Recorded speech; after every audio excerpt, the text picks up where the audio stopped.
Hello, আসসালামু আলাইকুম। ওয়ালাইকুম সালাম আপু, কিছু বলবেন? কেমন আছেন ভাইয়া? হ্যাঁ আলহামদুলিল্লাহ ভালো আছি, আপনি কেমন আছেন? আমি ভালো আছি। আপনি এখানে কি করতেছেন বসে বসে? আপু কি করবো এখানে, আপনার আমরা তো গ্রামে থাকি, কৃষি কাজ করি। এই তো শশা ক্ষেত করলাম, এখানে শশা গাছের গুড়ি মাটি দিতেছি উপরে, মানে আপনার যে নেট, হ্যাঁ জাল দিচ্ছি। এখন আপনার মাচা বানিয়ে দিছেন? হ্যাঁ মাচা বানিয়ে দিছি। তারপর আপনার ওই যে ওই গাছগুলো এখন ধরেন এই দিক দিয়ে উপরে উঠবে, তারপর শশা হবে, তারপর মানে গাছগুলোর গুড়িতে মাটি দিতেছি আর কি, একটু পরিষ্কার করতেছি। দেখেন যে মরিচ গাছ আছে, মরিচ গাছও তো বড় হইলো দেখা যায়। হ্যাঁ ভিতরে মরিচ দিছি। তারপরে আপনার আরো অনেক জাতের গাছ আছে। এগুলা কি ভাই?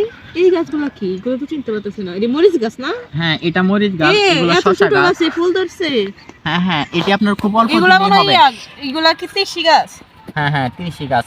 আমার অনেক ধরনের কাজ করি, ওইটাতে আপনার লাল শাক দিছি, ওইটাতে লাল শাকগুলো মাশাআল্লাহ অনেক সুন্দর হইছে। হ্যাঁ ওটাতে লাল শাক দিছি। এই সামনে কি টমেটো দিছে? বেগুন আর টমেটো। ওইদিকে দিছি টমেটো, বেগুন, আর ওই পাশে আপনি গাইস দেখেন শশা গাছগুলো অনেক সুন্দর। কিছুদিন আমরা পরে তো গ্রামে থাকি, মাচাতে উঠবে, তখন প্রচুর পরিমাণে শশা ধরবে। গাইস আমি দেখতে পাচ্ছি প্রতিটা গাছের গিরায় গিরায় কিন্তু যে ফুল ধরতেছে। ফুল কিছুদিন পরে মনে হয় ফুটবে, ফুটার পরে কিন্তু মাচাতে উঠবে। গাছ অনেক সুন্দর, ভাইয়ার বাগানটা অনেক সুন্দর, মাশাআল্লাহ। দোয়া করি উনি যে ফসলটা করছে ওখান থেকে লাভবান হোক। আসলে আমার জন্য দোয়া করবেন। আসলে আমরা তো গ্রামে থাকি, আসলে কৃষির উপরে আমরা নির্ভরশীল, আর কৃষি কাজ করতেও ভালো লাগে। আসলে যারা শহরে থাকে, আসলে গ্রামের মানুষ কত পরিশ্রম করে আসলে কৃষি কাজ করে, এটা আসলে শহরের মানুষ এমনিতে বুঝবে না। তারা সেখানে টাটকা শাকসবজি খায়। আসলে আমরা তো ওই যে আমরা যে খাই, এগুলো তো আপনার কোনো ফরমালিন যুক্ত না, ফরমালিন নেই, কোনো কিছু নেই। একবারে আমরা ন্যাচারাল যেটা আপনার নিজের হাতে তৈরি হয় তারপরে খাই, এটার কোনো স্বাদই অন্যরকম।